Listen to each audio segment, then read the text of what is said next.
Le comte de Monte Cristo, partie 17, chapitre 39. Les convives. Dans cette maison de la rue du Helder, où Albert de Morcerf avait donné rendez-vous à Rome au comte de Monte Cristo, tout se préparait dans la matinée du 21 mai pour faire honneur à la parole du jeune homme. Albert de Morcerf habitait un pavillon situé à l'angle d'une grande cour et faisant face à un autre bâtiment destiné aux communs. 2 fenêtres de ce pavillon seulement donnaient sur la rue. Les autres étaient percées, 3 sur la cour et 2 autres en retour sur le jardin. Entre cette cour et ce jardin s'élevait, bâtie avec le mauvais goût de l'architecture impériale, l'habitation fashionable et vaste du comte et de la comtesse de Morcerf. Sur toute la largeur de la propriété régnait, donnant sur la rue, un mur surmonté, de distance en distance, de vases de fleurs et coupé au milieu par une grande grille aux lances dorées qui servait aux entrées d'apparat. Une petite porte, presque accolée à la loge du concierge, donnait passage aux gens de service ou aux maîtres entrant ou sortant à pied. On devinait, dans ce choix du pavillon destiné à l'habitation d'Albert, la délicate prévoyance d'une mère qui, ne voulant pas se séparer de son fils, avait cependant compris qu'un jeune homme de l'âge du vicomte avait besoin de sa liberté tout entière. On y reconnaissait aussi, d'un autre côté, nous devons le dire, l'intelligent égoïsme du jeune homme, épris de cette vie libre et oisive qui est celle des fils de famille et qu'on lui dorait comme à l'oiseau sa cage. Par les 2 fenêtres donnant sur la rue, Albert de Morcerf pouvait faire ses explorations au dehors. La vue du dehors est si nécessaire aux jeunes gens qui veulent toujours voir le monde traverser leur horizon. Cet horizon ne fût-il que celui de la rue. Puis, son exploration faite, si cette exploration paraissait mériter un examen plus approfondi, Albert de Morcerf pouvait, pour se livrer à ses recherches, sortir par une petite porte faisant pendant à celle que nous avons indiquée près de la loge du portier, et qui mérite une mention particulière. C'était une petite porte qu'on eût dit oubliée de tout le monde depuis le jour où la maison avait été bâtie, et qu'on eût cru condamnée à tout jamais, tant elle semblait discrète et poudreuse, mais dont la serrure et les gonds, soigneusement huilés, annonçaient une pratique mystérieuse et suivie. Cette petite porte sournoise faisait concurrence aux 2 autres, et se moquait du concierge, à la vigilance et à la juridiction duquel elle échappait, s'ouvrant comme la fameuse porte de la caverne des 1001 nuits, comme la sésame enchantée d'Ali Baba au moyen de quelques mots cabalistiques, ou de quelques grattements convenus, prononcés par les plus douces voix ou opérés par les doigts les plus effilés du monde. Au bout d'un corridor vaste et calme, auquel communiquait cette petite porte et qui faisait antichambre, s'ouvrait, à droite, la salle à manger d'Albert donnant sur la cour, et, à gauche, son petit salon donnant sur le jardin. Des massifs, des plantes grimpantes, s'élargissant en éventail devant les fenêtres, cachaient à la cour et au jardin l'intérieur de ces 2 pièces, les seules placées au rez-de-chaussée comme elles l'étaient, où pussent pénétrer les regards indiscrets. Au premier, ces 2 pièces se répétaient, enrichies d'une 3e prise sur l'antichambre. Ces 3 pièces étaient un salon, une chambre à coucher et un boudoir. Le salon d'en bas n'était qu'une espèce de divan algérien destiné aux fumeurs. Le boudoir du premier donnait dans la chambre à coucher et, par une porte invisible, communiquait avec l'escalier. On voit que toutes les mesures de précaution étaient prises. Au-dessus de ce premier étage régnait un vaste atelier, que l'on avait agrandi en jetant bas murailles et cloisons, pandémonium que l'artiste disputait au dandy. Là se réfugiaient et s'entassaient tous les caprices successifs d'Albert, les cors de chasse, les basses, les flûtes, un orchestre complet, car Albert avait eu un instant non pas le goût, mais la fantaisie de la musique. Les chevalets, les palettes, les pastels, car à la fantaisie de la musique avait succédé la fatuité de la peinture, enfin les fleurets, les gants de boxe, les espadons et les cannes de tout genre. Car enfin, suivant les traditions des jeunes gens à la mode de l'époque où nous sommes arrivés, Albert de Morcerf cultivait, avec infiniment plus de persévérance qu'il n'avait fait de la musique et de la peinture, ces 3 arts qui complètent l'éducation léonine, c'est-à-dire l'escrime, la boxe et le bâton. Et il recevait successivement dans cette pièce, destinée à tous les exercices du corps, Grisier, Coux et Charles le Boucher. Le reste des meubles de cette pièce privilégiée étaient de vieux bahuts du temps de François Ier, bahuts pleins de porcelaine de Chine, de vases du Japon, de faïences de Lucas del Robbia et de plats de Bernard de Palissy. D'antiques fauteuils où s'étaient peut-être assis Henri IV ou Sully, Louis XIII ou Richelieu, car 2 de ces fauteuils, ornés d'un écusson sculpté où brillaient sur l'azur les 3 fleurs de lys de France, surmontés d'une couronne royale, sortaient visiblement des garde-meubles du Louvre ou tout au moins de celui de quelque château royal. Sur ces fauteuils au fond sombre et sévère étaient jetés pêle-mêle de riches étoffes aux vives couleurs, teintes au soleil de la Perse ou écloses sous les doigts des femmes de Calcutta ou de Chandernagore. Ce que faisaient là ces étoffes, on n'eût pas pu le dire. Elles attendaient, en récréant les yeux, une destination inconnue à leur propriétaire lui-même, et, en attendant, elles illuminaient l'appartement de leurs reflets soyeux et dorés. À la place la plus apparente se dressait un piano, taillé par Roller et Blanchet, dans du bois de rose, piano à la taille de nos salons de Lilliputien, renfermant cependant un orchestre dans son étroite et sonore cavité, et gémissant sous le poids des chefs-d'œuvre de Beethoven, de Weber, de Mozart, d'Haydn, de Grétry et de Porpora. Puis, partout, le long des murailles, au-dessus des portes, au plafond, des épées, des poignards, des crics, des masses, des haches, des armures complètes, dorées, damasquinées, incrustées, des herbiers, des blocs de minéraux, des oiseaux bourrés de crin, ouvrant, pour un vol immobile, leurs ailes couleur de feu et leurs becs qu'ils ne ferment jamais. Il va sans dire que cette pièce était la pièce de prédilection d'Albert. Cependant, le jour du rendez-vous, le jeune homme, en demi-toilette, avait établi son quartier général dans le petit salon du rez-de-chaussée.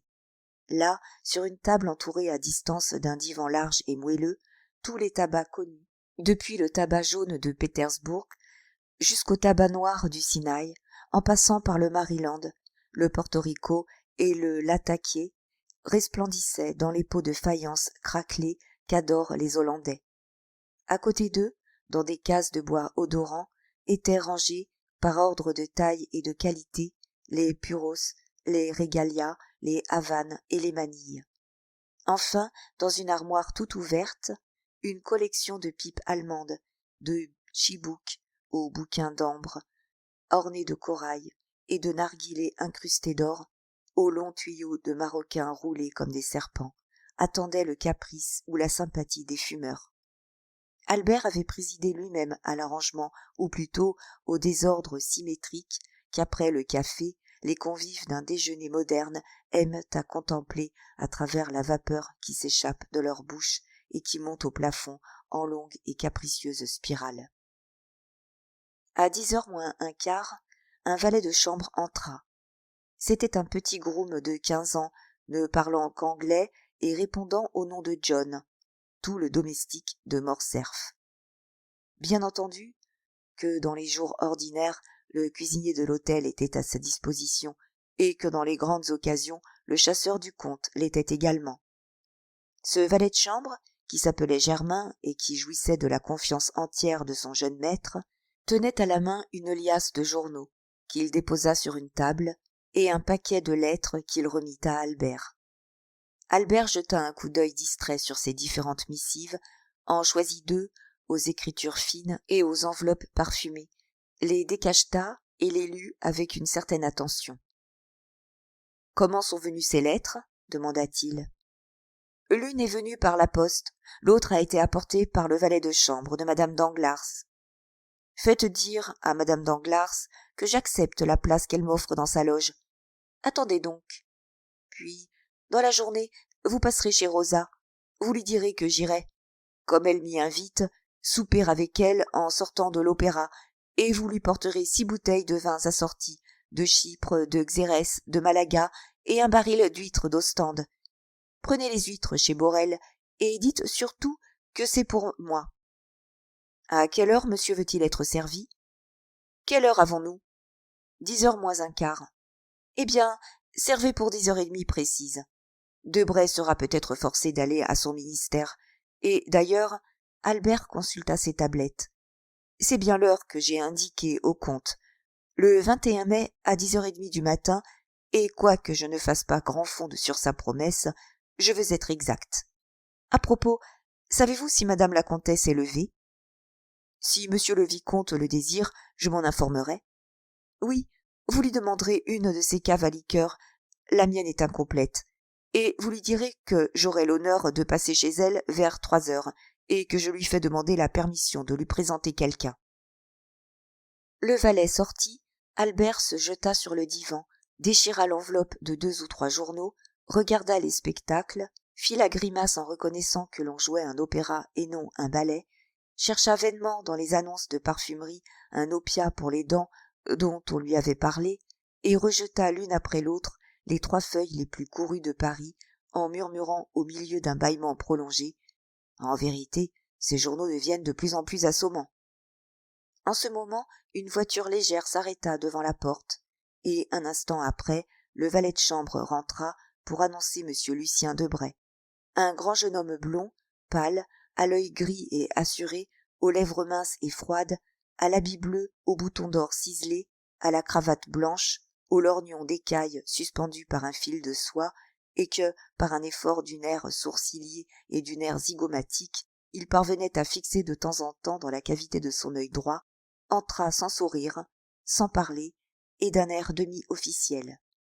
« Bonjour, Lucien. Bonjour, dit Albert. Ah, vous m'effrayez, mon cher, avec votre exactitude. Que dis-je, exactitude?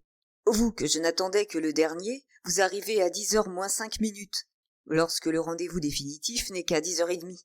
C'est miraculeux. Le ministère serait-il renversé, par hasard? Non, très cher, dit le jeune homme en s'incrustant dans le divan. Rassurez-vous, nous chancelons toujours, mais nous ne tombons jamais, et je commence à croire que nous passons tout bonnement à l'inamovibilité. Sans compter que les affaires de la péninsule vont nous consolider tout à fait. Ah oui, c'est vrai. Vous chassez donc Carlos d'Espagne? Non pas, très cher. Ne confondons point. Nous le ramenons de l'autre côté de la frontière de France, et nous lui offrons une hospitalité royale à Bourges. À Bourges? Oui. Il n'a pas à se plaindre, que diable. Bourges est la capitale du roi Charles VII. Comment? Vous ne saviez pas cela? C'est connu depuis hier de tout Paris, et avant-hier la chose avait déjà transpiré à la bourse, car M. Danglars, je ne sais point par quel moyen cet homme sait les nouvelles en même temps que nous, car M. Danglars a joué à la hausse et a gagné 1 million.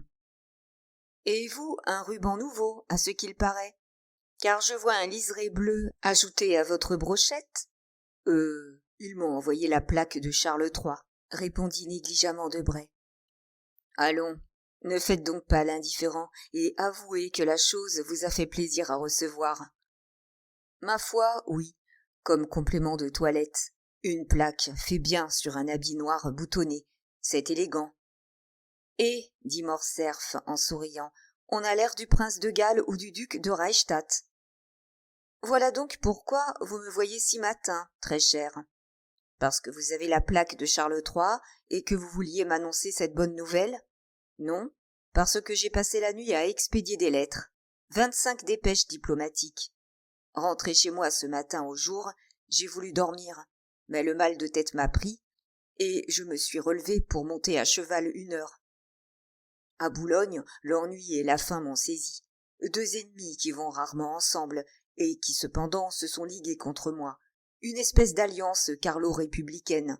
Je me suis alors souvenu que l'on festinait chez vous ce matin, et me voilà. J'ai faim, nourrissez-moi. Je m'ennuie, amusez-moi. C'est mon devoir d'amphitryon, cher ami, dit Albert en sonnant le valet de chambre, tandis que Lucien faisait sauter, avec le bout de sa badine à pomme d'or incrustée de turquoise, les journaux dépliés. Germain, un verre de xérès et un biscuit. En attendant, mon cher Lucien, voici des cigares de contrebande, bien entendu. Je vous engage à en goûter et à inviter votre ministre à nous en vendre de pareils, au lieu de ces espèces de feuilles de noyer qu'il condamne les bons citoyens à fumer.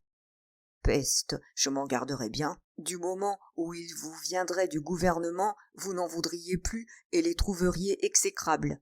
D'ailleurs, cela ne regarde point l'intérieur, cela regarde les finances. Adressez-vous à Monsieur Human, section des contributions indirectes, corridor A, numéro 26. En vérité, dit Albert, vous m'étonnez par l'étendue de vos connaissances. Mais prenez donc un cigare. Ah, cher vicomte, dit Lucien en allumant un manille à une bougie rose brûlant dans un bougeoir de vermeil et en se renversant sur le divan. Ah, cher vicomte, que vous êtes heureux de n'avoir rien à faire. En vérité, vous ne connaissez pas votre bonheur. Et que feriez-vous donc, mon cher pacificateur de royaume, reprit Morcerf avec une légère ironie, si vous ne faisiez rien? Comment, secrétaire particulier d'un ministre, lancé à la fois dans la grande cabale européenne et dans les petites intrigues de Paris, ayant des rois et, mieux que cela, des reines à protéger, des partis à réunir, des élections à diriger, faisant plus de votre cabinet avec votre plume et votre télégraphe que Napoléon ne faisait de ses champs de bataille avec son épée et ses victoires, possédant 25 000 livres de rente en dehors de votre place, un cheval dont Château Renaud vous a offert 400 louis et que vous n'avez pas voulu donner, un tailleur qui ne vous manque jamais un pantalon, ayant l'opéra, le jockey-club et le théâtre des variétés, vous ne trouvez pas dans tout cela de quoi vous distraire? Eh bien, soit, je vous distrairai, moi. Comment cela? En vous faisant faire une connaissance nouvelle. En homme ou en femme? En homme. Oh, j'en connais déjà beaucoup. Mais vous n'en connaissez pas comme celui dont je vous parle. D'où vient-il donc? Du bout du monde? De plus loin, peut-être. Ah, diable, j'espère qu'il n'apporte pas notre déjeuner. Non, soyez tranquille. Notre déjeuner se confectionne dans les cuisines maternelles. Mais vous avez donc faim? Oui, je l'avoue, si humiliant que cela soit à dire. Mais j'ai dîné hier chez M. de Villefort. Et avez-vous remarqué cela, cher ami? On dîne très mal chez tous ces gens du parquet. On dirait toujours qu'ils ont des remords. Ah, pardieu, dépréciez les dîners des autres, avec cela qu'on dîne bien chez vos ministres. Oui, mais nous n'invitons pas les gens comme il faut, au moins. Et si nous n'étions pas obligés de faire les honneurs de notre table à quelques croquants qui pensent et surtout qui votent bien, nous nous garderions comme de la peste de dîner chez nous, je vous prie de croire. Alors, mon cher, prenez un second verre de xérès et un autre biscuit. Volontiers, votre vin d'Espagne est excellent. Vous voyez bien que nous avons eu tout à fait raison de pacifier ce pays-là. Oui, mais Don Carlos? Eh bien, Don Carlos boira du vin de Bordeaux, et dans 10 ans, nous marierons son fils à la petite reine. Ce qui vous vaudra la toison d'or, si vous êtes encore au ministère. Je crois, Albert, que vous avez adopté pour système ce matin de me nourrir de fumée. Et c'est encore ce qui amuse le mieux l'estomac, convenez-en. Mais, tenez, justement, j'entends la voix de Beauchamp dans l'antichambre. Vous vous disputerez, cela vous fera prendre patience. À propos de quoi? À propos de journaux? Oh, cher ami, dit Lucien avec un souverain mépris, est-ce que je lis les journaux? Raison de plus. Alors, vous vous disputerez bien davantage. Monsieur Beauchamp, annonça le valet de chambre. Entrez, entrez. Plume terrible, dit Albert en se levant et en allant au-devant du jeune homme. Tenez, voici Debray qui vous déteste sans vous lire, à ce qu'il dit du moins. Il a bien raison, dit Beauchamp. C'est comme moi, je le critique sans savoir ce qu'il fait. Bonjour, commandeur. Ah, vous savez déjà cela, répondit le secrétaire particulier en échangeant avec le journaliste une poignée de main et un sourire. Pardieu, reprit Beauchamp. Et qu'en dit-on dans le monde? Dans quel monde? Nous avons beaucoup de monde en l'an de grâce 1838. Et dans le monde critico-politique, dont vous êtes un des lions. Mais on dit que c'est chose fort juste et que vous semez assez de rouge pour qu'il pousse un peu de bleu. Allons, allons, pas mal, dit Lucien. Pourquoi n'êtes-vous pas des nôtres, mon cher Beauchamp? Ayant de l'esprit comme vous en avez, vous feriez fortune en 3 ou 4 ans.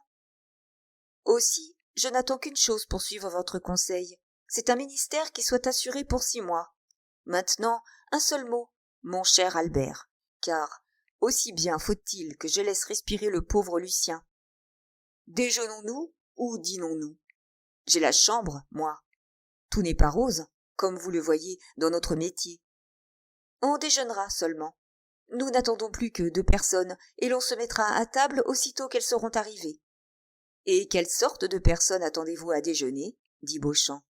Un gentilhomme et un diplomate, reprit Albert. Alors c'est l'affaire de 2 petites heures pour le gentilhomme et de 2 grandes heures pour le diplomate. Je reviendrai au dessert. Gardez-moi des fraises, du café et des cigares. Je mangerai une côtelette à la chambre. N'en faites rien, Beauchamp, car le gentilhomme, fût-il un Montmorency, et le diplomate un Metternich, nous déjeunerons à 10h30 précises. En attendant, faites comme Debray, goûtez mon xérès et mes biscuits. Allons donc, soit, je reste. Il faut absolument que je me distrais ce matin. Bon, vous voilà comme Debray. Il me semble cependant que lorsque le ministère est triste, l'opposition doit être gaie. Ah, voyez-vous, cher ami, c'est que vous ne savez point ce qui me menace. J'entendrai ce matin un discours de M. Danglars à la Chambre des députés, et ce soir, chez sa femme, une tragédie d'un pair de France. Le diable emporte le gouvernement constitutionnel. Et puisque nous avions le choix, à ce qu'on dit, comment avons-nous choisi celui-là? Je comprends. Vous avez besoin de faire provision d'hilarité. Ne dites donc pas de mal des discours de M. Danglars, dit Debray. Il vote pour vous, il fait de l'opposition. Voilà, pardieu, bien le mal. Aussi, j'attends que vous l'envoyiez discourir au Luxembourg pour en rire tout à mon aise. Mon cher, dit Albert à Beauchamp, on voit bien que les affaires d'Espagne sont arrangées. Vous êtes ce matin d'une aigreur révoltante. Rappelez-vous donc que la chronique parisienne parle d'un mariage entre moi et mademoiselle Eugénie Danglars. Je ne puis donc pas, en conscience, vous laisser mal parler de l'éloquence d'un homme qui doit me dire un jour « Monsieur le vicomte, vous savez que je donne 2 millions à ma fille. » Allons donc, dit Beauchamp, ce mariage ne se fera jamais. Le roi a pu le faire baron, il pourra le faire père, mais il ne le fera point gentilhomme, et le comte de Morcerf est une épée trop aristocratique pour consentir, moyennant 2 pauvres millions, à une mésalliance. Le vicomte de Morcerf ne doit épouser qu'une marquise. 2 millions, c'est cependant joli, reprit Morcerf. C'est le capital social d'un théâtre de boulevard ou d'un chemin de fer du jardin des plantes à la râpée.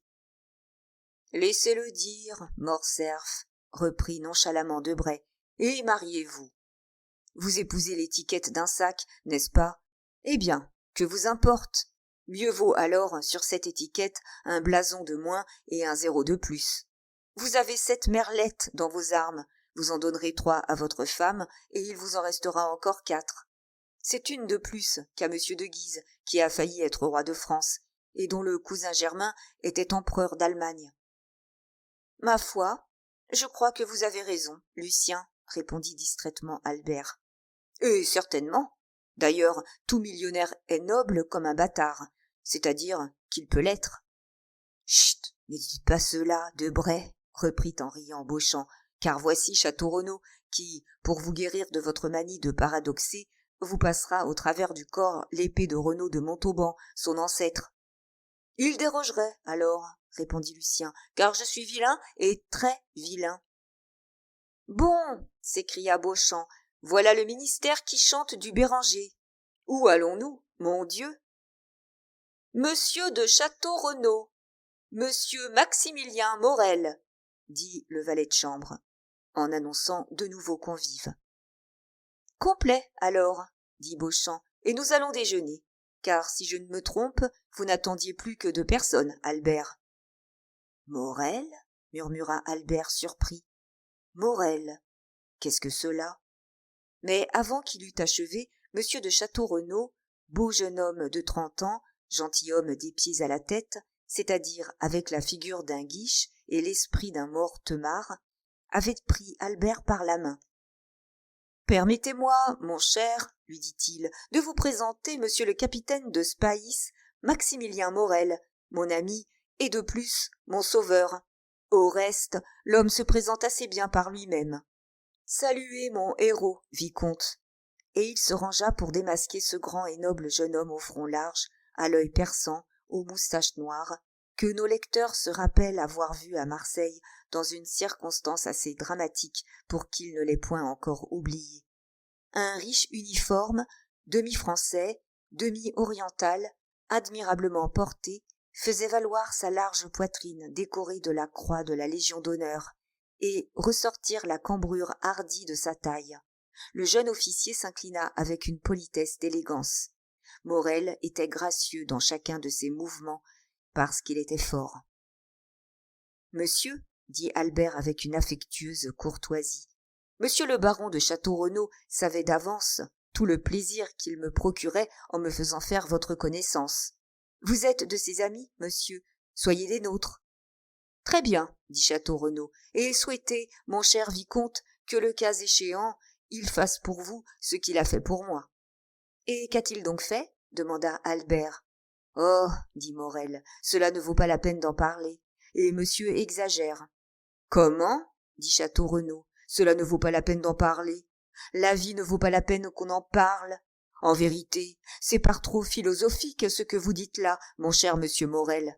Bon, pour vous qui exposez votre vie tous les jours, mais pour moi qui l'expose une fois par hasard, ce que je vois de plus clair dans tout cela, baron, c'est que monsieur le capitaine Morel vous a sauvé la vie. »« Oh, mon Dieu, oui, tout bonnement, reprit Château-Renaud. »« Et à quelle occasion ?» demanda Beauchamp. « Beauchamp, mon ami, vous saurez que je meurs de faim, dit Debray. Ne donnez donc pas dans les histoires. »« Eh bien, mais, dit Beauchamp, je n'empêche pas qu'on se mette à table, moi. Château-Renaud nous racontera cela à table. »« Messieurs, dit Morcerf, il n'est encore que 10h15, remarquez bien cela, et nous attendons un dernier convive. »« Ah, c'est vrai, un diplomate, reprit Debray. »« Un diplomate, ou autre chose, je n'en sais rien. Ce que je sais, c'est que pour mon compte, je l'ai chargé d'une ambassade qu'il a si bien terminée à ma satisfaction que si j'avais été roi, je l'eusse fait à l'instant même chevalier de tous mes ordres, eussé-je eu à la fois la disposition de la toison d'or et de la jarretière. »« Alors, puisqu'on ne se met point encore à table, dit Debray, versez-vous un verre de Xérès, comme nous avons fait, et racontez-nous cela, baron. » Vous savez tous que l'idée m'était venue d'aller en Afrique. « C'est un chemin que vos ancêtres vous ont tracé, mon cher Château-Renaud, répondit galamment Morcerf. Oui, mais je doute que cela fût, comme eux, pour délivrer le tombeau du Christ. Et vous avez raison, Beauchamp, dit le jeune aristocrate. C'était tout bonnement pour faire le coup de pistolet en amateur. Le duel me répugne, comme vous savez, depuis que 2 témoins, que j'avais choisis pour accommoder une affaire, m'ont forcé de casser le bras à un de mes meilleurs amis, et, pardieu, à ce pauvre Franz d'Épinay, que vous connaissez tous. Ah oui, c'est vrai, dit Debray. Vous vous êtes battu dans le temps. À quel propos? Le diable m'emporte si je m'en souviens, dit Château-Renaud. Mais ce que je me rappelle parfaitement, c'est qu'ayant honte de laisser dormir un talent comme le mien, j'ai voulu essayer sur les Arabes des pistolets neufs dont on venait de me faire cadeau. En conséquence, je m'embarquai pour Oran. D'Oran, je gagnai Constantine, et j'arrivai juste pour voir lever le siège. Je me mis en retraite comme les autres. Pendant 48 heures, je supportai assez bien la pluie le jour, la neige la nuit. Enfin, dans la 3e matinée, mon cheval mourut de froid.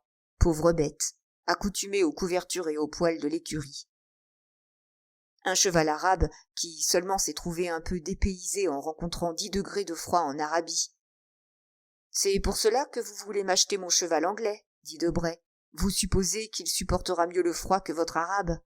Vous vous trompez, car j'ai fait vœu de ne plus retourner en Afrique. »« Vous avez donc eu bien peur, hein, demanda Beauchamp. « Ma foi, oui, je l'avoue, répondit Château-Renaud. Et il y avait de quoi. Mon cheval était donc mort. Je faisais ma retraite à pied. 6 Arabes vinrent au galop pour me couper la tête. J'en abattis 2 de mes 2 coups de fusil, 2 de mes 2 coups de pistolet. Mouche pleine. Mais il en restait 2, et j'étais désarmé. L'un me prit par les cheveux, c'est pour cela que je les porte courts maintenant, on ne sait pas ce qui peut arriver.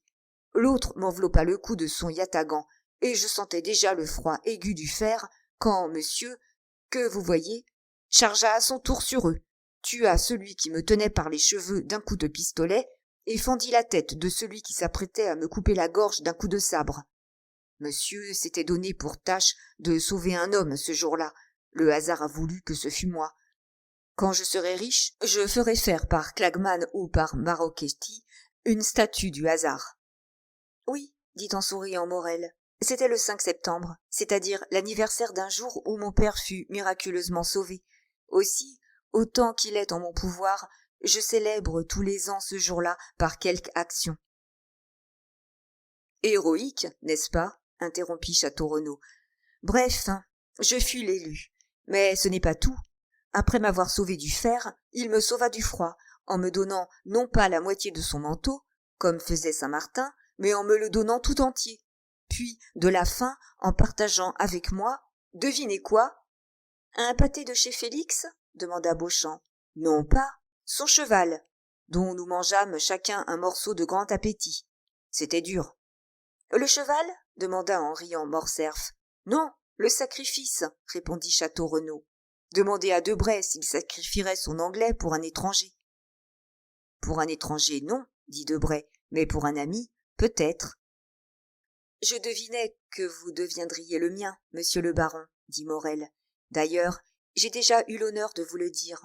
Héroïsme ou non, sacrifice ou non, ce jour-là, je devais une offrande à la mauvaise fortune en récompense de la faveur que nous avait faite autrefois la bonne. Cette histoire à laquelle M. Morel fait allusion, continua Château-Renaud, est toute une admirable histoire qu'il vous racontera un jour, quand vous aurez fait avec lui plus ample connaissance. Pour aujourd'hui, garnissons l'estomac et non la mémoire. À quelle heure déjeunez-vous, Albert? À 10h30. Précise? Demanda Debray en tirant sa montre. Oh, vous m'accorderez bien les 5 minutes de grâce, dit Morcerf, car moi aussi, j'attends un sauveur. À qui? À moi, parbleu, répondit Morcerf. Croyez-vous donc qu'on ne puisse pas me sauver comme un autre, et qu'il n'y a que les Arabes qui coupent la tête? Notre déjeuner est un déjeuner philanthropique, et nous aurons à notre table, je l'espère du moins, 2 bienfaiteurs de l'humanité. Comment ferons-nous? Dit Debray. Nous n'avons qu'un prix Monthyon. Eh bien, mais on le donnera à quelqu'un qui n'aura rien fait pour l'avoir, dit Beauchamp. C'est de cette façon-là que d'ordinaire l'Académie se tire d'embarras. Et d'où vient-il? Demanda Debray. Excusez l'insistance. Vous avez déjà, je le sais bien, répondu à cette question, mais assez vaguement pour que je me permette de la poser une seconde fois. En vérité, dit Albert, je n'en sais rien. Quand je l'ai invité, il y a 3 mois de cela, il était à Rome, mais depuis ce temps-là, qui peut dire le chemin qu'il a fait? Et le croyez-vous capable d'être exact? Demanda Debray. Je le crois capable de tout, répondit Morcerf. Faites attention qu'avec les 5 minutes de grâce, nous n'avons plus que 10 minutes.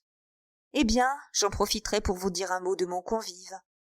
Pardon, dit Beauchamp, y a-t-il matière à un feuilleton dans ce que vous allez nous raconter? Oui, certes, dit Morcerf, et des plus curieux, même.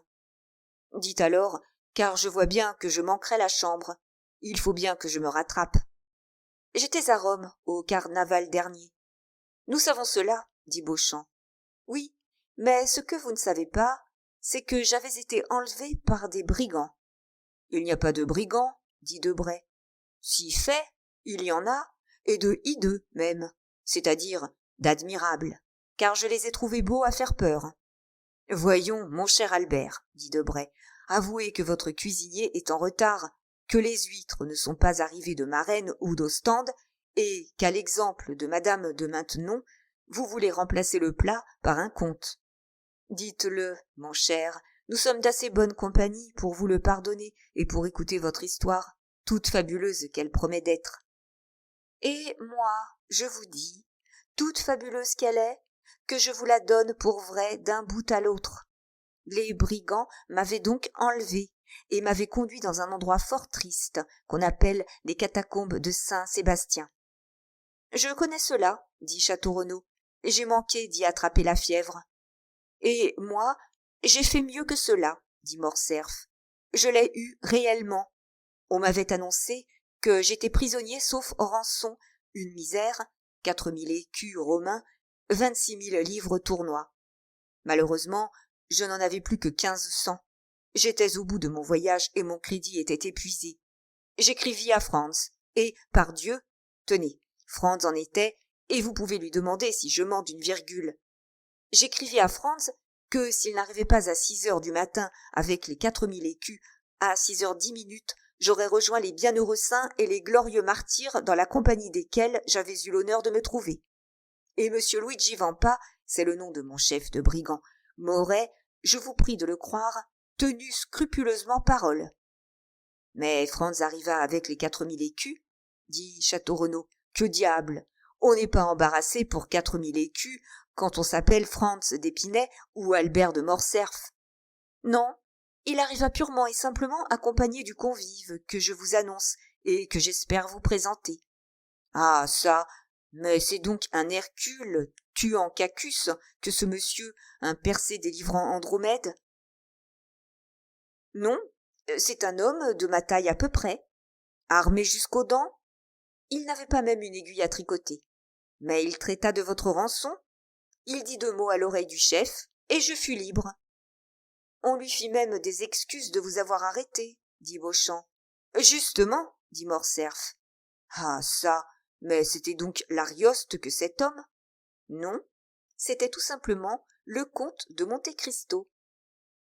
On ne s'appelle pas le comte de Monte-Cristo, dit Debray. Je ne crois pas, ajouta Château Renaud avec le sang-froid d'un homme qui connaît sur le bout du doigt son nobilaire européen. Qui est-ce qui connaît quelque part un comte de Monte-Cristo? Il vient peut-être de Terre-Sainte, dit Beauchamp. Un de ses aïeux aura possédé le calvaire, comme les Mortemart, la mer morte. Pardon, dit Maximilien, mais je crois que je vais vous tirer d'embarras, messieurs. Monte-Cristo est une petite île dont j'ai souvent entendu parler aux marins qu'employait mon père. Un grain de sable au milieu de la Méditerranée, un atome dans l'infini. C'est parfaitement cela, monsieur, dit Albert. Eh bien, de ce grain de sable, de cet atome, est seigneur et roi celui dont je vous parle. Il aura acheté ce brevet de comte quelque part en Toscane. Il est donc riche, votre comte? Ma foi, je le crois. Mais cela doit se voir, ce me semble. Voilà ce qui vous trompe, Debray. Je ne vous comprends plus. Avez-vous lu les 1001 nuits? Parbleu, belle question. Eh bien, savez-vous donc si les gens qu'on y voit sont riches ou pauvres? Si leurs grains de blé ne sont pas des rubis ou des diamants? Ils ont l'air de misérables pêcheurs, n'est-ce pas? Vous les traitez comme tels, et tout à coup, ils vous ouvrent quelque caverne mystérieuse où vous trouvez un trésor à acheter l'Inde. Après, mon comte de Monte-Cristo est un de ces pêcheurs-là. Il a même un nom tiré de la chose. Il s'appelle Simbad le marin et possède une caverne pleine d'or. Et vous avez vu cette caverne, Morcerf? Demanda Beauchamp. Non, pas moi. Franz. Mais chut, il ne faut pas dire un mot de cela devant lui.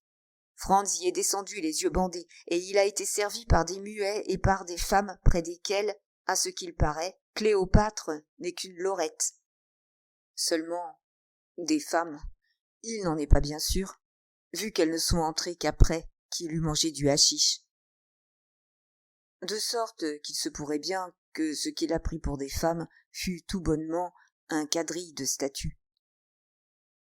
Les jeunes gens regardèrent Morcerf d'un œil qui voulait dire « Ah ça, mon cher, devenez-vous insensé ou vous moquez-vous de nous ?»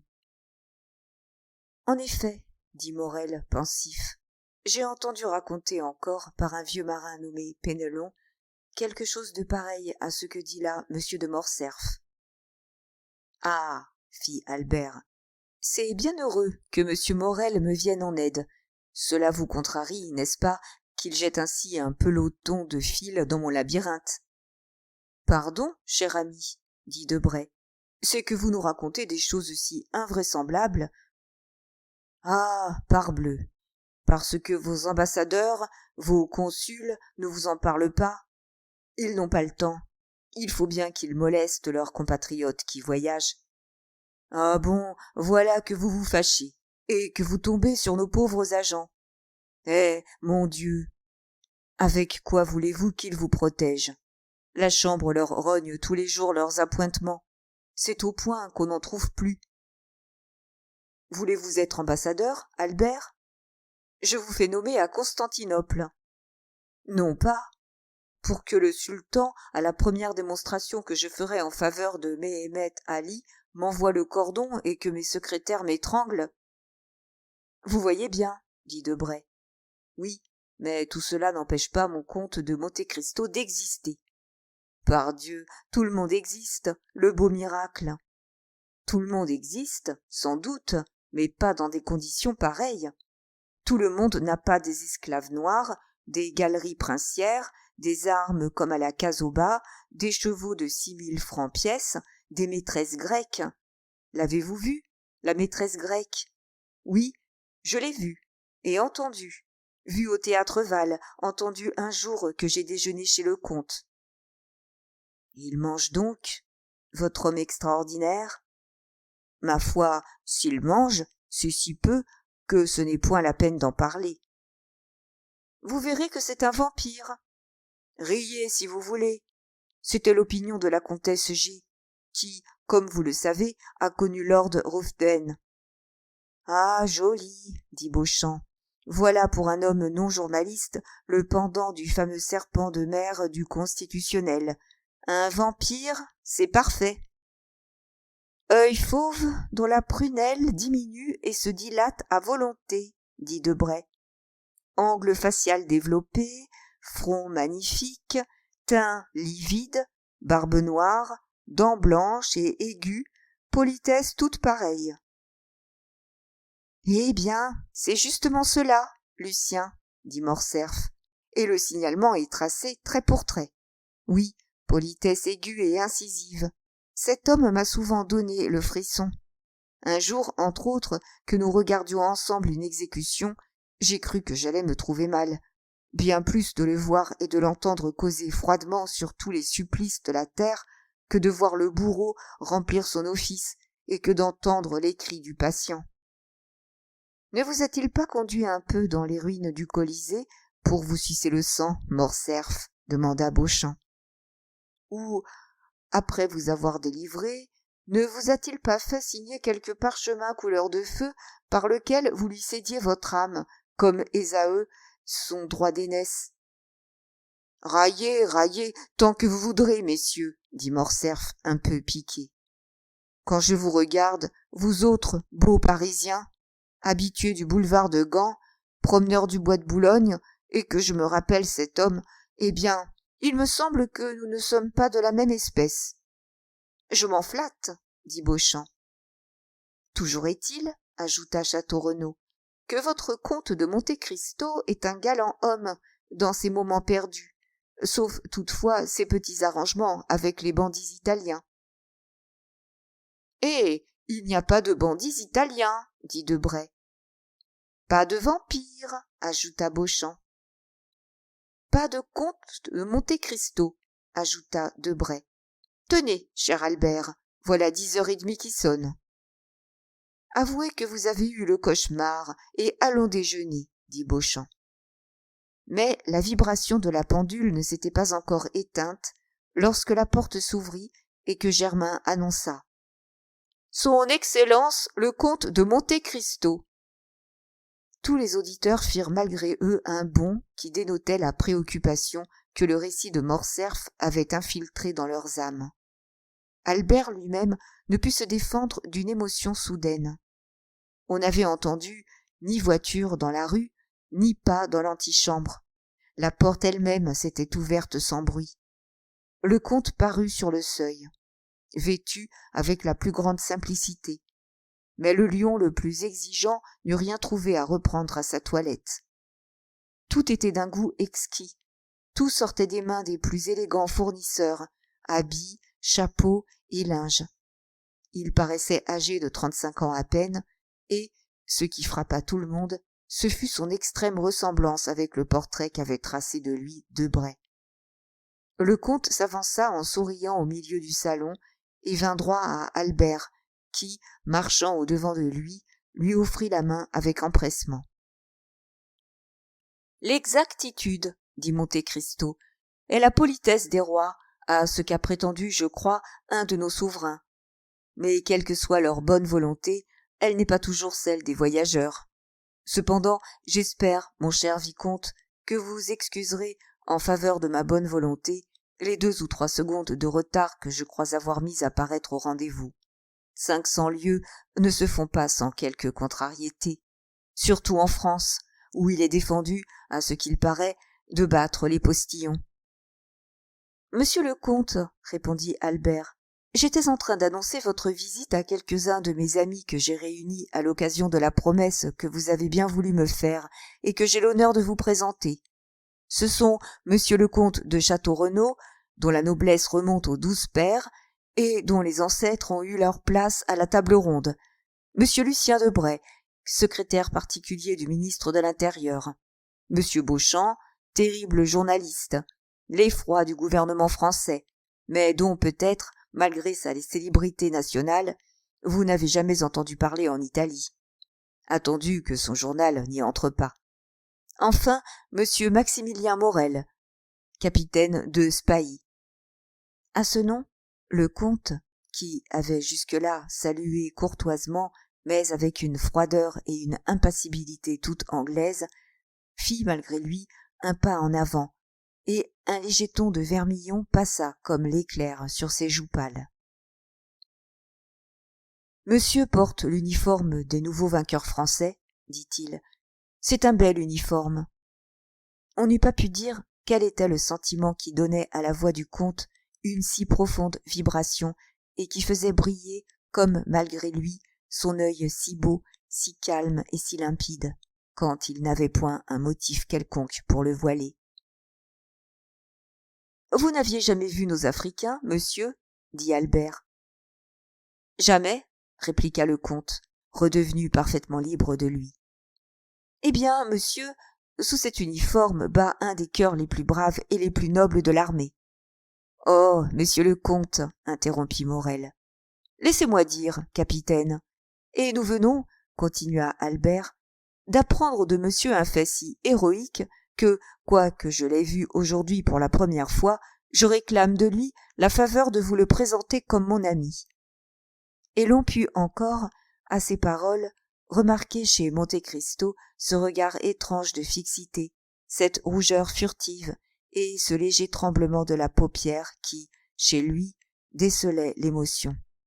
« Ah, monsieur est un noble cœur, » dit le comte. « Tant mieux. » Cette espèce d'exclamation, qui répondait à la propre pensée du comte plutôt qu'à ce que venait de dire Albert, surprit tout le monde, et surtout Morel, qui regarda Monte Cristo avec étonnement. Mais, en même temps, l'intonation était si douce, et pour ainsi dire, si suave, que, quelque étrange que fût cette exclamation, il n'y avait pas moyen de s'en fâcher. « Pourquoi en douterait-il » dit Beauchamp à Château-Renaud. « En vérité, » répondit celui-ci, qui, avec son habitude du monde et la netteté de son œil aristocratique, avait pénétré de Monte Cristo tout ce qui était pénétrable en lui. En vérité, Albert ne nous a point trompés, et c'est un singulier personnage que le comte. Qu'en dites-vous, Morel ? Ma foi, dit celui-ci, il a l'œil franc et la voix sympathique, de sorte qu'il me plaît, malgré la réflexion bizarre qu'il vient de faire à mon endroit. Messieurs, dit Albert, Germain m'annonce que vous êtes servis. Mon cher comte, permettez-moi de vous montrer le chemin. On passa silencieusement dans la salle à manger. Chacun prit sa place. Messieurs, dit le comte en s'asseyant, permettez-moi un aveu qui sera mon excuse pour toutes les inconvenances que je pourrais faire. Je suis étranger, mais étranger à tel point que c'est la première fois que je viens à Paris. La vie française m'est donc parfaitement inconnue, et je n'ai guère jusqu'à présent pratiqué que la vie orientale, le plus antipathique aux bonnes traditions parisiennes. Je vous prie donc de m'excuser si vous trouvez en moi quelque chose de trop turc, de trop napolitain ou de trop arabe. Cela dit, messieurs, déjeunons. Comme il dit tout cela, murmura Beauchamp, c'est décidément un grand seigneur.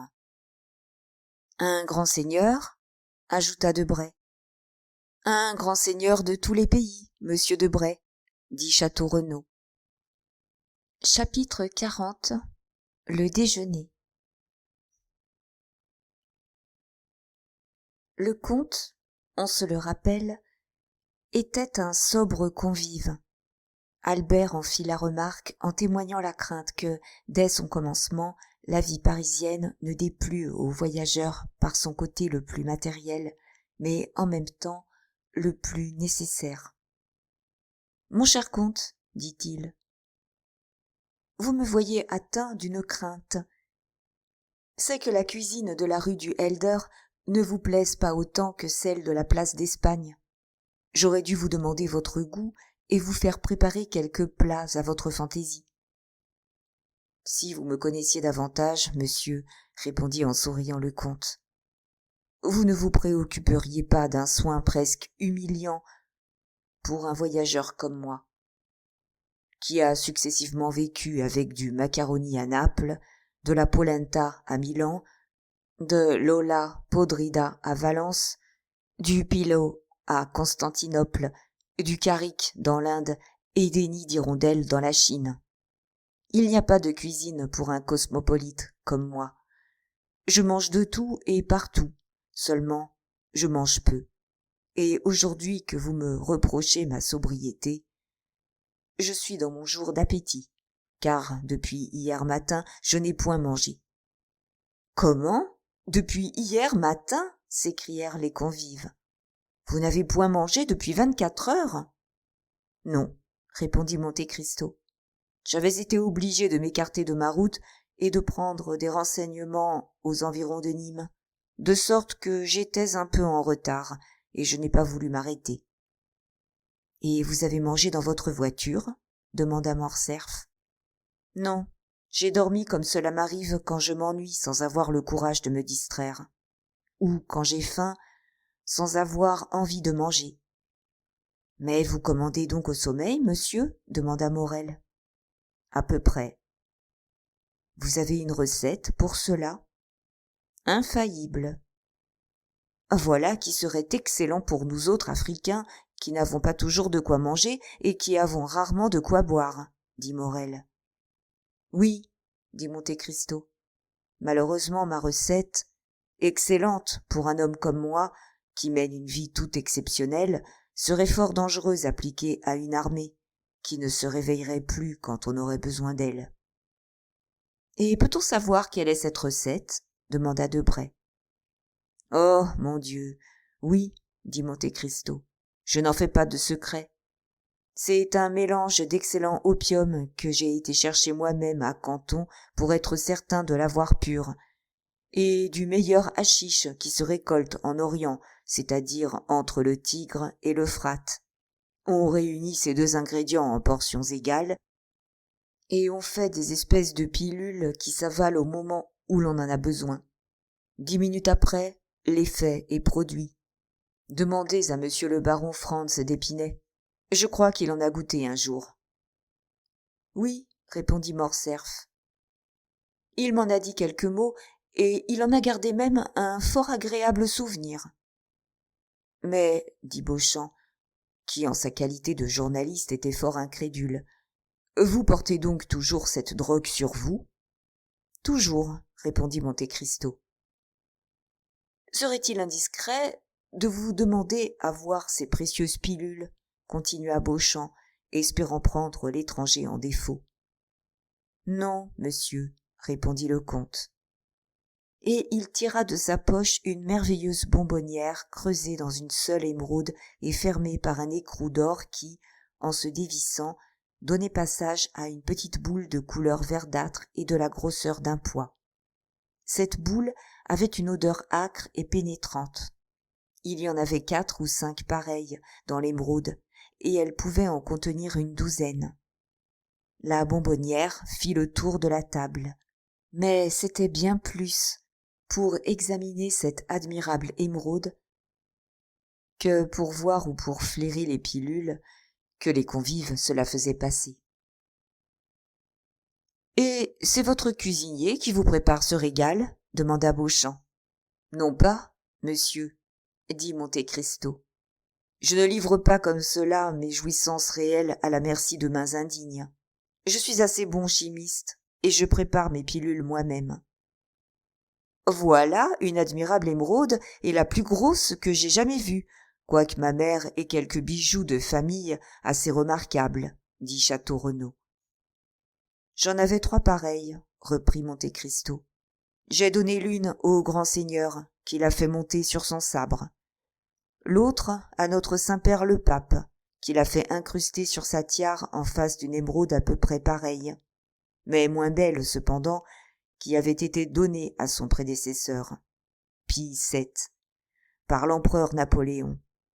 J'ai gardé la 3e pour moi, et je l'ai fait creuser, ce qui lui a ôté la moitié de sa valeur, mais ce qui l'a rendu plus commode pour l'usage que j'en voulais faire.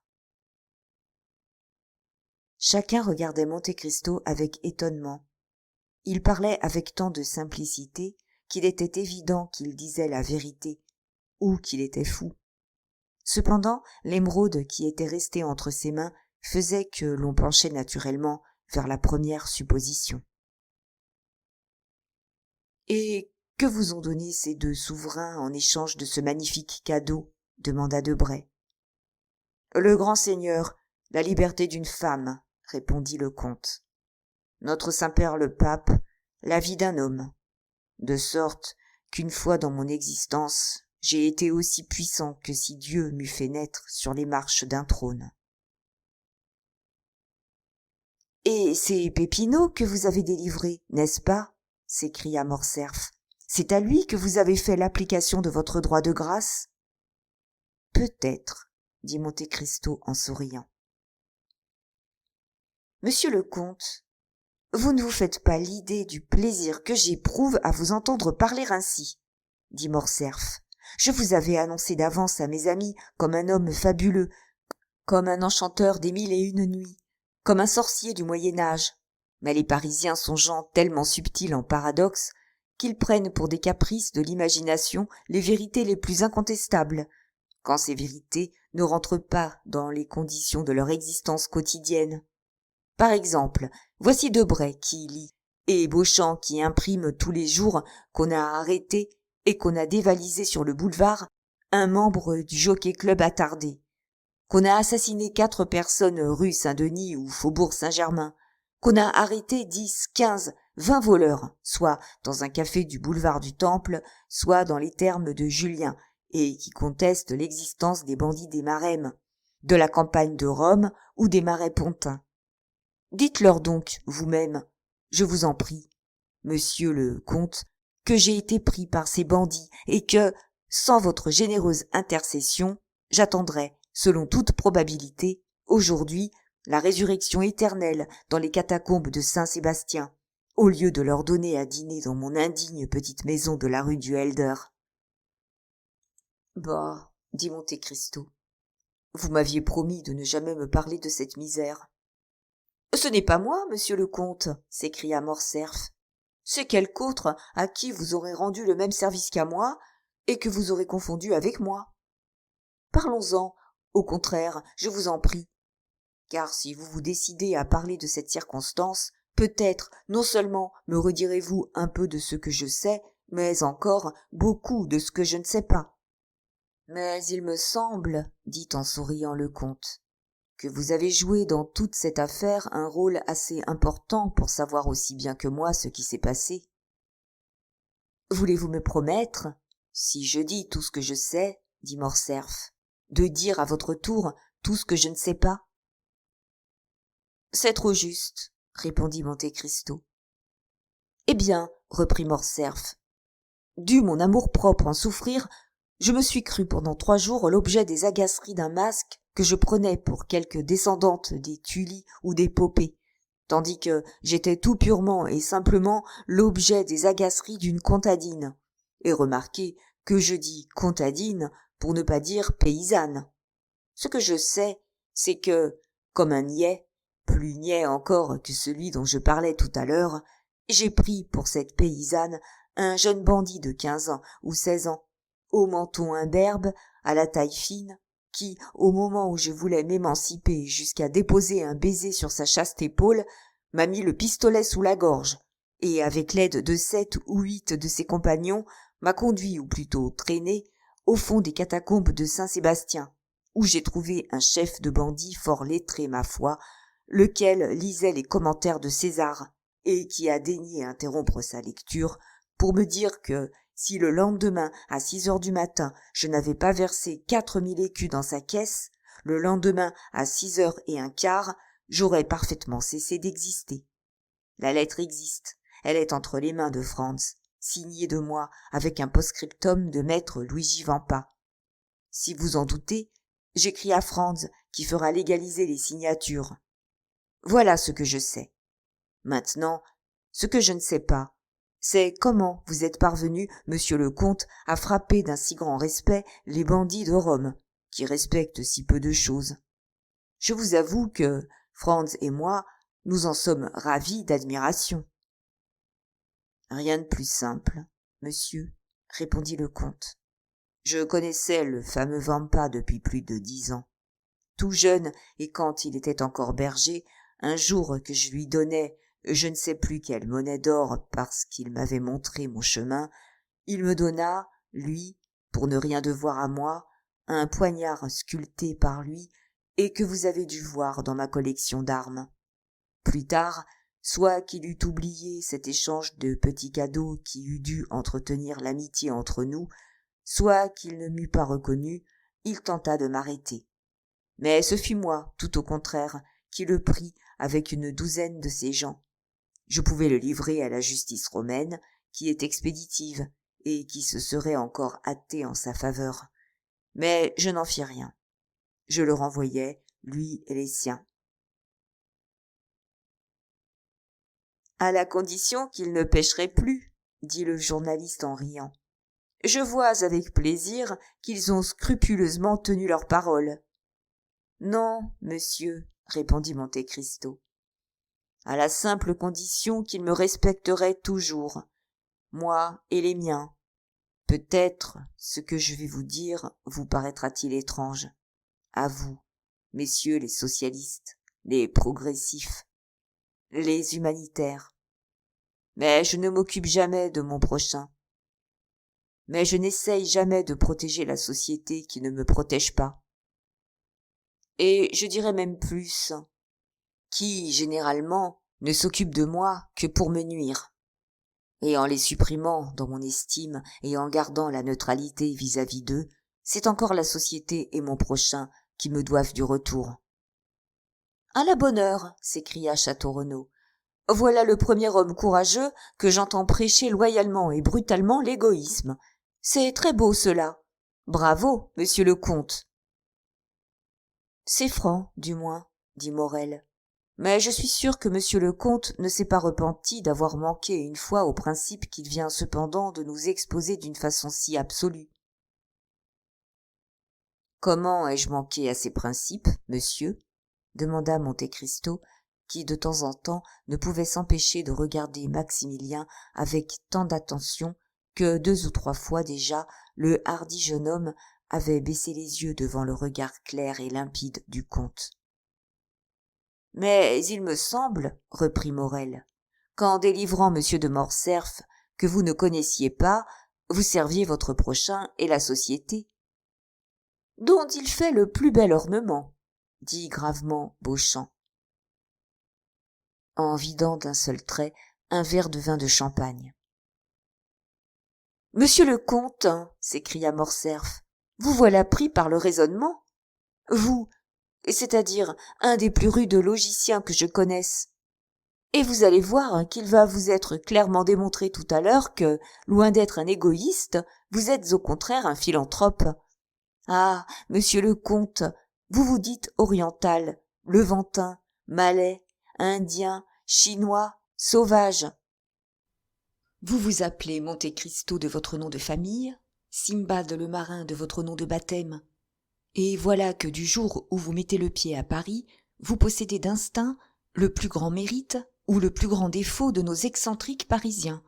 c'est-à-dire que vous usurpez les vices que vous n'avez pas et que vous cachez les vertus que vous avez. » « Mon cher vicomte, dit Monte Cristo, je ne vois pas dans tout ce que j'ai dit ou fait un seul mot qui me vaille, de votre part et de celle de ces messieurs, le prétendu éloge que je viens de recevoir. Vous n'étiez pas un étranger pour moi, puisque je vous connaissais, puisque je vous avais cédé 2 chambres, puisque je vous avais donné à déjeuner, puisque je vous avais prêté une de mes voitures, puisque nous avions vu passer les masques ensemble dans la rue du Cours, et puisque nous avions regardé d'une fenêtre de la place del Popolo cette exécution qui vous a si fort impressionné que vous avez failli vous trouver mal. Or, je le demande à tous ces messieurs, pouvais-je laisser mon hôte entre les mains de ces affreux bandits, comme vous les appelez ? D'ailleurs, vous le savez, j'avais, en vous sauvant, une arrière-pensée qui était de me servir de vous pour m'introduire dans les salons de Paris quand je viendrai visiter la France. Quelque temps vous avez pu considérer cette résolution comme un projet vague et fugitif, mais aujourd'hui, vous le voyez, c'est une bonne et belle réalité à laquelle il faut vous soumettre sous peine de manquer à votre parole. « Et je la tiendrai, dit Morcerf, mais je crains bien que vous ne soyez fort désenchanté, mon cher comte, vous, habitué aux sites accidentés, aux événements pittoresques, aux fantastiques horizons. Chez nous, pas le moindre épisode du genre de ceux auxquels votre vie aventureuse vous a habitué. Notre Chimborazo, c'est Montmartre, notre Himalaya, c'est le mont Valérien, notre grand désert, c'est la plaine de Grenelle. Encore y perce-t-on un puits artésien pour que les caravanes y trouvent de l'eau. Nous avons des voleurs, beaucoup même, quoique nous n'en ayons pas autant qu'on le dit. Mais ces voleurs redoutent infiniment davantage le plus petit mouchard que le plus grand seigneur. Enfin, la France est un pays si prosaïque et Paris une ville si fort civilisée que vous ne trouverez pas, en cherchant dans nos 85 départements, je dis 85 départements car, bien entendu, j'excepte la Corse et de la France, que vous ne trouverez pas dans nos 85 départements la moindre montagne sur laquelle il n'y ait un télégraphe, et la moindre grotte un peu noire dans laquelle un commissaire de police n'ait fait poser un bec de gaz. Il n'y a donc qu'un seul service que je puisse vous rendre, mon cher comte, et pour celui-là, je me mets à votre disposition. Vous présenter partout, ou vous faire présenter par mes amis, cela va sans dire. D'ailleurs, vous n'avez besoin de personne pour cela, avec votre nom, votre fortune et votre esprit. Monte Cristo s'inclina avec un sourire légèrement ironique. On se présente partout soi-même, et l'on est bien reçu partout. Je ne peux donc en réalité vous être bon qu'à une chose. Si quelque habitude de la vie parisienne, quelque expérience du confortable, quelque connaissance de nos bazars peuvent me recommander à vous, je me mets à votre disposition pour vous trouver une maison convenable. Je n'ose vous proposer de partager mon logement comme j'ai partagé le vôtre à Rome, moi qui ne professe pas l'égoïsme, mais qui suis égoïste par excellence, car chez moi, excepté moi, il ne tiendrait pas une ombre, à moins que cette ombre ne fût celle d'une femme. « Ah, fit le comte, voici une réserve toute conjugale. Vous m'avez en effet, monsieur, dit à Rome quelques mots d'un mariage ébauché. Dois-je vous féliciter de votre prochain bonheur ? La chose est toujours à l'état de projet, monsieur le comte. Et qui dit projet, reprit Debray, veut dire éventualité. Non pas, dit Morcerf. Mon père y tient, et j'espère bien, avant peu, vous présenter, sinon ma femme, du moins ma future, mademoiselle Eugénie Danglars. Eugénie Danglars, reprit Monte Cristo. Attendez donc. Son père n'est-il pas monsieur le baron Danglars ? Oui, répondit Morcerf, mais baron de nouvelle création. Oh, qu'importe, répondit Monte Cristo, s'il a rendu à l'État des services qui lui aient mérité cette distinction. D'énormes, dit Beauchamp, il a, quoique libéral dans l'âme, complété en 1829 un emprunt de 6 millions pour le roi Charles X, qui l'a, ma foi, fait baron et chevalier de la Légion d'honneur, de sorte qu'il porte le ruban non pas à la poche de son gilet, comme on pourrait le croire, mais bel et bien à la boutonnière de son habit. « Ah !» dit Morcerf en riant. « Beauchamp, gardez cela pour le corsaire et le charivari, mais devant moi, épargnez mon futur beau-père. » Puis, se retournant vers Monte Cristo. « Mais vous avez tout à l'heure prononcé son nom comme quelqu'un qui connaîtrait le baron, dit-il. »« Je ne le connais pas, dit négligemment Monte Cristo, mais je ne tarderai pas probablement à faire sa connaissance, attendu que j'ai un crédit ouvert sur lui par les maisons Richard et Blount de Londres, Harstein et Esquelles de Vienne et Thomson et French de Rome. » Et en prononçant ces deux derniers noms, Monte Cristo regarda du coin de l'œil Maximilien Morel. Si l'étranger s'était attendu à produire de l'effet sur Maximilien Morel, il ne s'était pas trompé. Maximilien tressaillit comme s'il eût reçu une commotion électrique. « Thomson et French, dit-il. Connaissez-vous cette maison, monsieur ? » « Ce sont mes banquiers dans la capitale du monde chrétien, répondit tranquillement le comte. Puis-je vous être bon à quelque chose auprès d'eux ?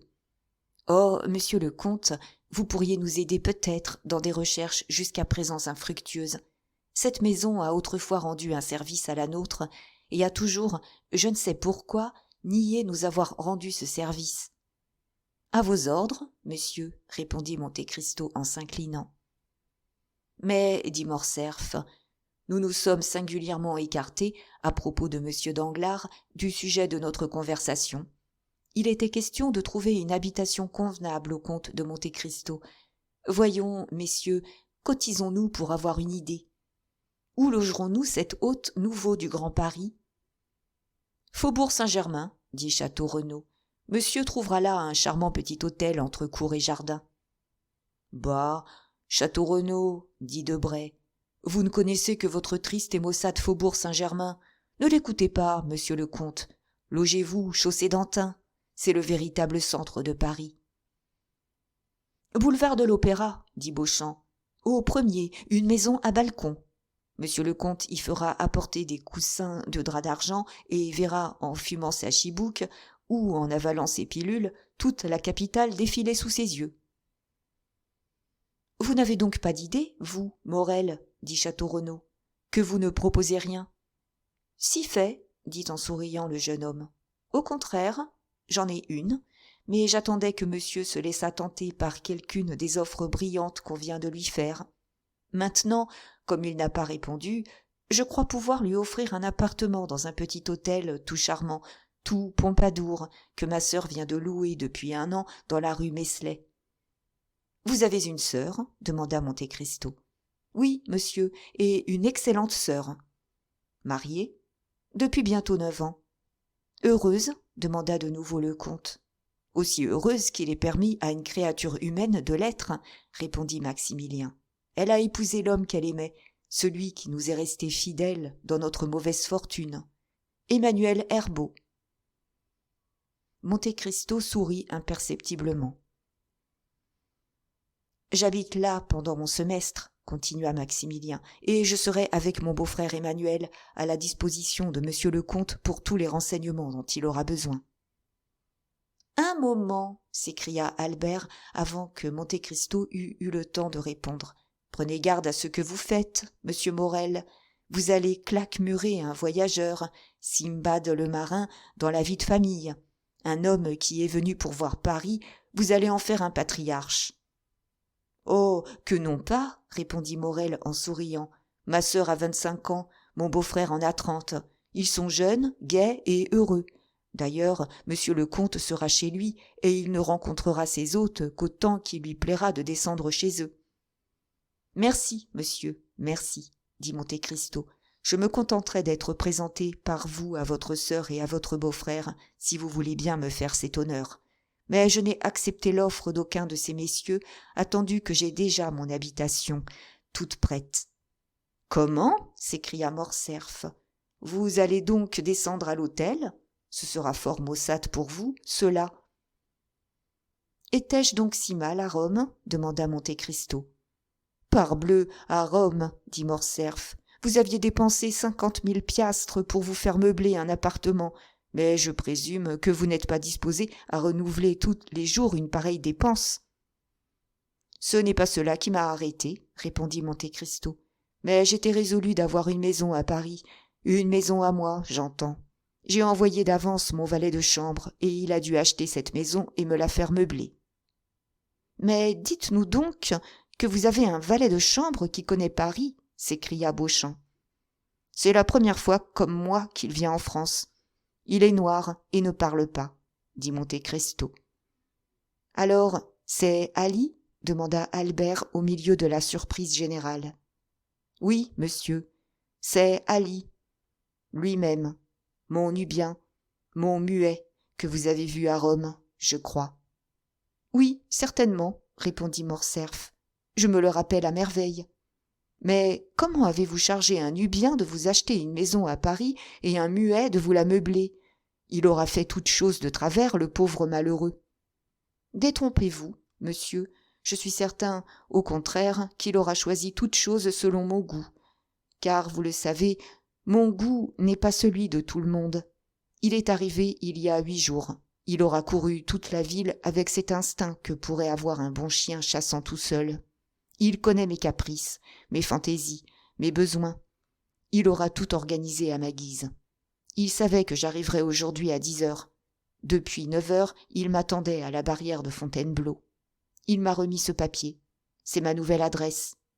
Tenez, lisez. » Et Monte Cristo passa un papier à Albert. « Champs-Élysées, 30, » lut Morcerf. « Ah, voilà qui est vraiment original, » ne put s'empêcher de dire Beauchamp. « Et très princier, » ajouta Château-Renaud. « Comment ? Vous ne connaissez pas votre maison ? » demanda Debray. « Non, » dit Monte Cristo, « je vous ai déjà dit que je ne voulais pas manquer l'heure. J'ai fait ma toilette dans ma voiture et je suis descendu à la porte du vicomte. » Les jeunes gens se regardèrent. Ils ne savaient si c'était une comédie jouée par Monte Cristo, mais tout ce qui sortait de la bouche de cet homme avait, malgré son caractère original, un tel cachet de simplicité que l'on ne pouvait supposer qu'il dût mentir. D'ailleurs, pourquoi aurait-il menti ? « Il faudra donc nous contenter, dit Beauchamp, de rendre à monsieur le comte tous les petits services qui seront en notre pouvoir. Moi, en ma qualité de journaliste, je lui ouvre tous les théâtres de Paris. »« Merci, monsieur, » dit en souriant Monte Cristo. « Mon intendant a déjà l'ordre de me louer une loge dans chacun d'eux. »« Et votre intendant est-il aussi un Nubien, un muet ?» demanda Debray. « Non, monsieur, c'est tout bonnement un compatriote à vous, si tant est cependant qu'un Corse soit compatriote de quelqu'un. Mais vous le connaissez, monsieur de Morcerf ? Serait-ce par hasard le brave signor Bertuccio, qui s'entend si bien à louer les fenêtres ? Justement, et vous l'avez vu chez moi le jour où j'ai eu l'honneur de vous recevoir à déjeuner. C'est un fort brave homme qui a été un peu soldat, un peu contrebandier, un peu de tout ce qu'on peut être enfin. Je ne jurerais même pas qu'il n'a point eu quelque démêlé avec la police pour une misère, quelque chose comme un coup de couteau. Et vous avez choisi cet honnête citoyen du monde pour votre intendant, monsieur le comte ? Dit Debray. Combien vous vole-t-il par an ? Eh bien, parole d'honneur, dit le comte, pas plus qu'un autre, j'en suis sûr. Mais il fait mon affaire, ne connaît pas d'impossibilité, et je le garde. Alors, dit Château-Renaud, vous voilà avec une maison montée, vous avez un hôtel aux Champs-Élysées, domestique, intendant, il ne vous manque plus qu'une maîtresse. Albert sourit. Il songeait à la belle grecque qu'il avait vue dans la loge du comte au théâtre Val et au théâtre Argentina. « J'ai mieux que cela, » dit Monte Cristo. « J'ai une esclave. Vous louez vos maîtresses au théâtre de l'Opéra, au théâtre du Vaudeville, au théâtre des Variétés. Moi, j'ai acheté la mienne à Constantinople. Cela m'a coûté plus, mais sous ce rapport-là, je n'ai plus besoin de m'inquiéter de rien. Mais vous oubliez, dit en riant Debray, que nous sommes, comme l'a dit le roi Charles, francs de nom, francs de nature, qu'en mettant le pied sur la terre de France, votre esclave est devenu libre. Qui le lui dira ? Demanda Monte Cristo. Mais, dame, le premier venu. Elle ne parle que le romaïque. Alors, c'est autre chose. Mais la verrons-nous, au moins, demanda Beauchamp. Ou, ayant déjà un muet, avez-vous aussi des eunuques? Ma foi, non, dit Monte Cristo. Je ne pousse pas l'orientalisme jusque-là. Tout ce qui m'entoure est libre de me quitter, et en me quittant n'aura plus besoin de moi ni de personne. Voilà peut-être pourquoi on ne me quitte pas. Depuis longtemps, on était passé au dessert et au cigare. Mon cher, dit Debray en se levant, il est 2h30. Votre convive est charmant, mais il n'y a si bonne compagnie qu'on ne quitte, et quelquefois même pour la mauvaise. Il faut que je retourne à mon ministère. Je parlerai du comte au ministre, et il faudra bien que nous sachions qui il est. Prenez garde, dit Morcerf. Les plus malins y ont renoncé. Bah, nous avons 3 millions pour notre police. Il est vrai qu'ils sont presque toujours dépensés à l'avance, mais n'importe. Il restera toujours bien une 50 000 francs à mettre à cela. Et quand vous saurez qui il est, vous me le direz? Je vous le promets. Au revoir, Albert. Messieurs, votre très humble. Et, en sortant, Debray cria très haut dans l'antichambre. Faites avancer. Bon, dit Beauchamp à Albert, je n'irai pas à la chambre, mais j'ai à offrir à mes lecteurs mieux qu'un discours de M. Danglars. De grâce, Beauchamp, dit Morcerf, pas un mot, je vous en supplie. Ne m'ôtez pas le mérite de le présenter et de l'expliquer. N'est-ce pas qu'il est curieux? Il est mieux que cela, répondit Château-Renaud, et c'est vraiment un des hommes les plus extraordinaires que j'ai vus de ma vie. Venez-vous, Morel? Le temps de donner ma carte à monsieur le comte, qui veut bien me promettre de venir nous faire une petite visite, rue Meslay, 14. Soyez sûr que je n'y manquerai pas, monsieur, dit en s'inclinant le comte. Et Maximilien Morel sortit avec le baron de Château-Renaud, laissant Monte Cristo seul avec Morcerf.